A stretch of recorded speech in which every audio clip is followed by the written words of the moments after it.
guess what? We're over here at the standard metal typewriter. Now, these were all around when I was a kid in the arcades. Really, really fun game. I used to do them when I was knee high and I couldn't reach up to the top of the machine. And what this is, I explain to people it's like dog tags, but they're round, and you're making your own because you are actually typing onto the disc that's inside the machine, and you're typing the letters according to what you want to put on. Some people just put their name, some people put, an anniversary date, other people put, something funny, or they put the town where they were playing the game, like Wildwood, New Jersey, make a little souvenir. But you don't see them anymore. I remember when I was little, and people say I'm as old as the mountains, but not quite. I was born in 1960. So in the mid-60s, these ran mostly at a dime, believe that or not, 10 cents. But you gotta remember, gasoline at that time was 28 cents a gallon. So it was, 1/3 the cost of a gallon of gasoline. So over the years, they quickly went to a quarter. I believe some went to 50 cents, then they went to $1, but you don't see them anymore. And there's a good reason for it, because the disc itself, you have to buy and you have to load the machine with the discs. And once you can't buy the discs anymore, you have a problem. What are you supposed to do, run the machine? So there were enough discs out there in the old market of collectors and old warehouses that some of them kept running for a lot of years, but the main reason they became extinct was the discs. Under this ready sign would be where you would put your coin. I covered that because we're running it at $5, and mainly because when I'm out of discs, I'm done. So it's a very rare situation. And this is your coin return where it would come back. So you would put your coin in, and then you would start using here. Now, when we were kids, there was nobody to explain this to you when you went to the arcade. So what would happen is, ultimately, you'd mess them up. All the time, you'd mess it up, you wouldn't print it right, and sometimes the machines didn't work just right, and you would mess it up because of the machine's fault. But the biggest problem with these is there's always a little play in these pointers. See this pointer? How I can move that very easily? Well, there's a little play in that. Now, this is how you select your letter. You turn your pointer to your letter. So let's say I want that K. I come over to the K. I'm on the K right now, but the pointer, I can move it all the way over here and not be off of the position that I was over here. Next thing that's really weird is you do your stamping with the left handle. And the right handle, you pull when you finish it. Now, most people are right-handed. Instinctively, you go to pull the right handle like a slot machine. So if I put my coins in there and pull the right handle, game over, it's gonna spit it out because I've finished it. You don't touch the right handle on these until you're done, 100%. And if the attendant isn't there to tell you, people don't read. It's instructions. It tells you people don't read. So ultimately, they go pull the handle and they lose their money and go do it again. So I'm usually here to explain it to people, and I know my machine, so I tell people on this one, always turn counterclockwise. Now, I'm not going to say that's true on all of them, but the way I have mine set up, if you turn counterclockwise and stop on the letter, right on the letter, you're right on the letter. I'm compensating for that little bit of movement in there. If I go over here and I go on a U and I let go of it, gravity is going to pull it down. So I'm not on the U anymore. Even though there's a little play, I'm off the U. So I tell people, go counterclockwise, come to the letter you want, stop right on the letter, and hold it there. Pull the left handle down, and you'll hear a thump. That means it stamped it. Go to the next letter. So if you don't follow instructions, chances are you're going to get a wrong letter. The machine doesn't move by itself. You're moving it, so you have to control it.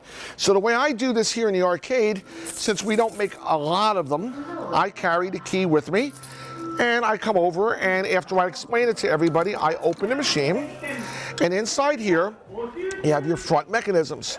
This solenoid is what's activated by the coin or the insertion of a bill, however you have it connected. And most of these were on locations where there was not an electrical outlet to plug it in, so they mostly ran on a big dry cell battery, which would oftentimes go dead or rot in the machine or bad connections. So I've avoided the issue because I do it manually. So what I do is I lift up with my finger, the solenoid, right here with my finger, and the other finger, I'm pulling up the control behind it so that it's set. Then I can feel that my handle is locked. Okay, you see that? So I can still move before I do it. So I'm gonna go to an R for Randy. I'm gonna pull it down. You'll hear a thump. That means it stamped it. Now I'm gonna get this out of my hand here, so I have two hands. And I'm gonna just type my name. R, I'm gonna go over to A, right on the money. Go over to the N. Oh, I passed it, so I'll go again. Because if I pass the letter, don't go back. Because if you go back, you're really over here. So go around again, stop on the N. D is easy. I'll come down to the D. Come over to the Y. And then I can put a space over here. We have space. And then I can put Wildwood. W. I. L. D. W. O. O. D. Put another space. Oh, I passed it. Let's go back again. And I can put NJ. I could put a dot, also like N dot for period. J.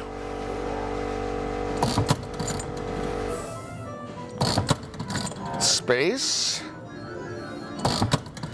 And I could put the year.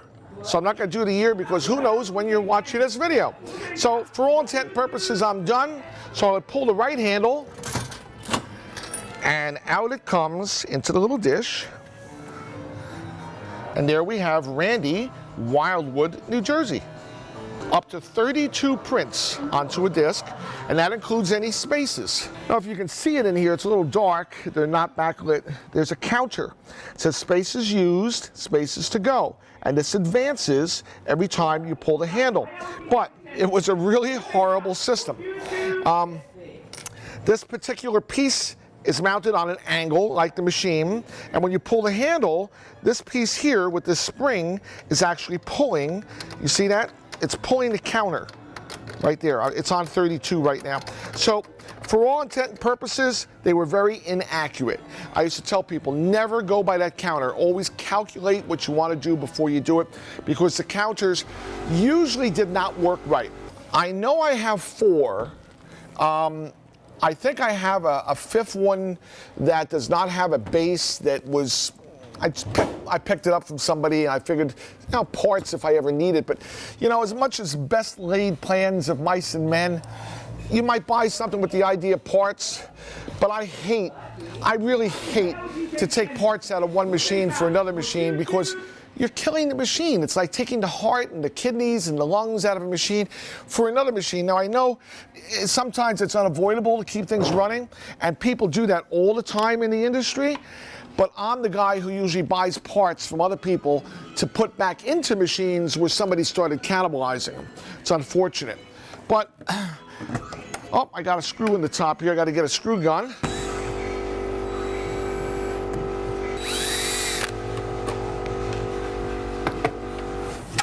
All right.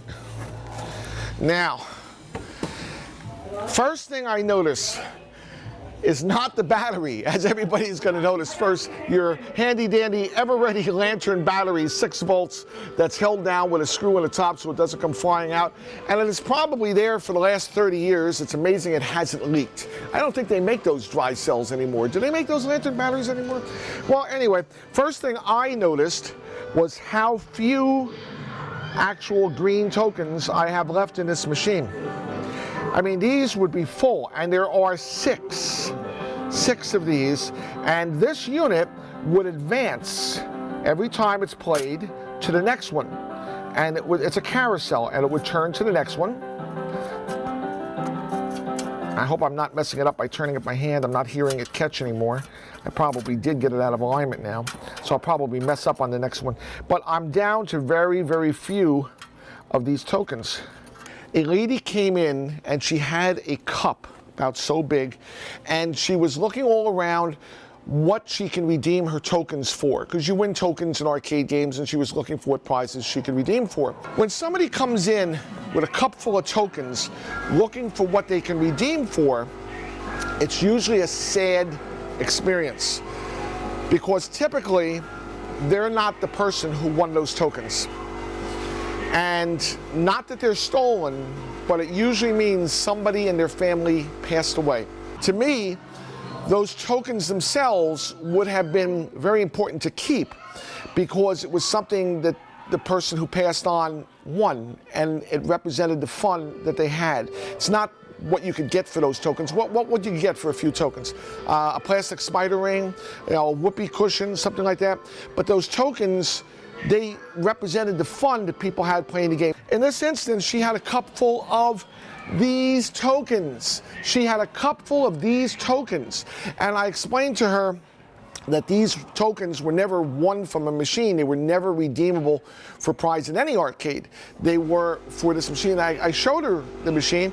I even ran the machine for her. I gave her a free shot on it so she could play the machine. And she was very interested to know the information I gave her, and she said, well, you could use these tokens more than I can, and she gave me the cup of tokens, which she really didn't realize how nice it was, because I can't get those tokens. So they were unused tokens. I don't know, they must have had a connection with somebody who worked in an arcade and had multiple unused tokens. They weren't stamped, so I could use them in the machine, but I haven't used them yet because they're assorted colors. That's another subject. Typically, when they made these machines, all the stock that you put in it were silver, unfinished, polished aluminum. That's the way it was. Later on in years, they came out with what they call the anodized color, which is a process which adds the color on the outside surface. I could scratch this with a key, and the surface green would be gone, and you would see the silver underneath it. It's not really that sturdy of a surface to it. But the color was something new that now they added life to people. They could get their standard metal type and wear on a chain in color. Sometimes people would put it on their shoelaces, on their shoe, and would have it this way. So the reality of it was the color added a new dimension to the machines, and when you bought the colored tokens, of course they cost more, they came assorted. You couldn't buy a sleeve of green ones, a sleeve of blue ones. You got potluck. They had a bunch of them, and they just assortedly put them into the rolls, and you filled them with miscellaneous tokens, so you never knew what color you were going to get. And I'm going to surmise that it probably had a little bit of an intrigue to people, not knowing what they're going to get. But on the same token, if somebody wanted a certain color, you're going to have to play a lot of times and go through typing the letters until you get the color you want. And oftentimes, maybe that color wasn't even in the machine. You don't know, because it's blind, it's inside, you can't tell anything. So I always liked to separate the colors and run a machine on a particular color so you knew what you were going to get. So I had one machine running all my blues, another running all my reds, another one running my greens. They also came in gold.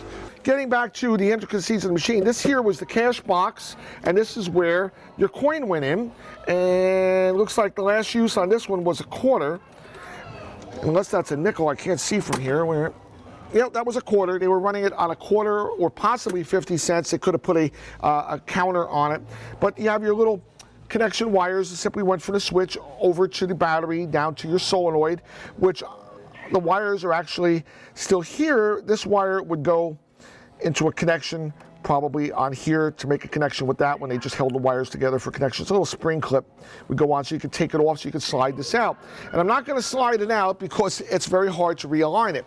But this whole cage here would pull out. I would first have to take my arms off of the machine and get the tools to take them off so that the machine could slide back. And then this is that coupling I was talking about. I don't know if you can see it with my hand here. That coupling, you see the pin here? See, there's a little play for that pin to go in. If I pull this back, that coupling will fall down on the floor because it's just sitting there. And I would have to get it just right to slide it in, and at the angle it goes in, it never wants to go in nicely. So it's a very difficult thing. But once it's in position and you don't mess with it, it'll work very well. This is the stamp plate. that turns when you turn the dial. You see, you turn the dial, you're actually turning your stamp plate. Each one of these keys, if you can see from underneath, has the impression of the symbol, the letter that you're going to stamp onto the machine. What happens is this is a hammer. It's an actual hammer.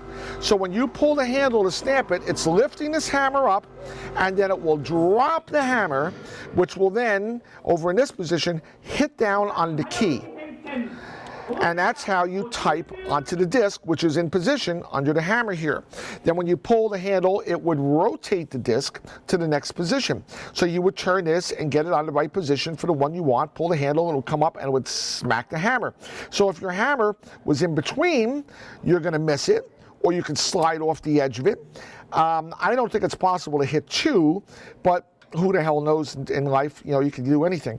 But as you go along, mine turns very easily, as you can see, because it's well maintained, but sometimes they were very difficult to turn, particularly in corrosion situations. If they don't have it adjusted correctly and that hammer strikes too hard, this aluminum casting below it that has everything in position will break. Might not break on the first strike, might not break on the second strike, but it's going to break. You'll crack it, and a number of cracks, next thing you know, the whole thing falls apart. And there's springs. Everyone has a spring that'll bring it back. So when you break that plate, you can't repair that. So you would order a new assembly from the company. Well, I can't call the company and say I need a new one. They are out of business probably for decades. So unless you have some kind of machine milling shop that can spend a lot of time and a lot of money to try to replicate that, you're done. So poor adjustment will destroy the machine real quick. I don't let people work on my machines. I work on my machines. Why? Because I don't know what they're going to do to my machines. That goes for all of my machines. I'm the only mechanic. Will I send a computer out for repair or a monitor? Yeah, I'll do that if there's somebody who does monitors and that's their business and I don't have time. I'll send it out to them and get it repaired.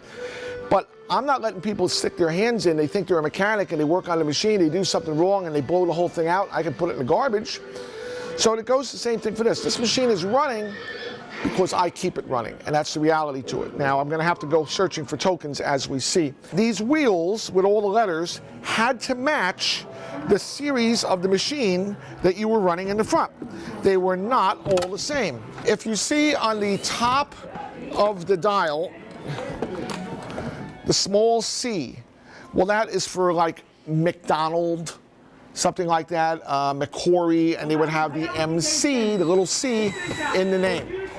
Very few people would ever use that little C. Later years, they changed this faceplate, and it didn't have a little C.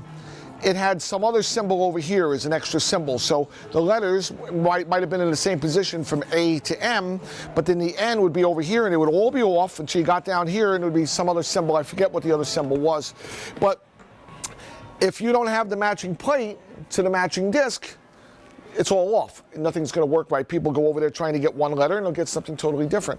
And oh, I love these on these old games. See this? You know what this is? They got one on each side. That's your cigarette holder. So you had two hands to do the metal typer. You know, the guy sitting there with the cigarette hanging around, he laid a cigarette on there so he could do the machine. And ultimately what they would do is they'd leave the cigarette there and it would burn its way down, and that's why it's made metal, because it would turn into ashes right there on the machine, and then somebody would have to come over and clean it up. Fun, fun, fun.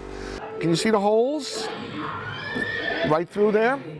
This hole has a larger hole because that's for a chain that you would put through there so you can hang it around your neck. But the holes are there so the machine can properly turn the disc and get to the next letter. And someday, somebody will replicate these discs if it hasn't been done already. The only problem is, how much will they cost? Can they make them? Sure, they can make them. Is it economical? Probably not. Which brings you to the next thing that they made along the line, and that's where we'll stop, is the penny press, where you put it on the dial and you put your coins and your penny in there, and then when you turn it, it will stamp the impression on it by crushing the penny. Guess what? You never run out of tokens because it's crushing the penny. People always have pennies, right? They're always out there. I can't buy one of those for a penny. Never could. But this machine will simply crush a penny into the impression. But you can't type what you want to on that machine. You type what you want to on here. So it's like dog tags, but it's round. Wear it on your neck. Put it on your shoelace. Put it on your belt. Use it as a monocle. Any fun thing you like. But that's the story of the standard metal typer. Well, thanks for watching.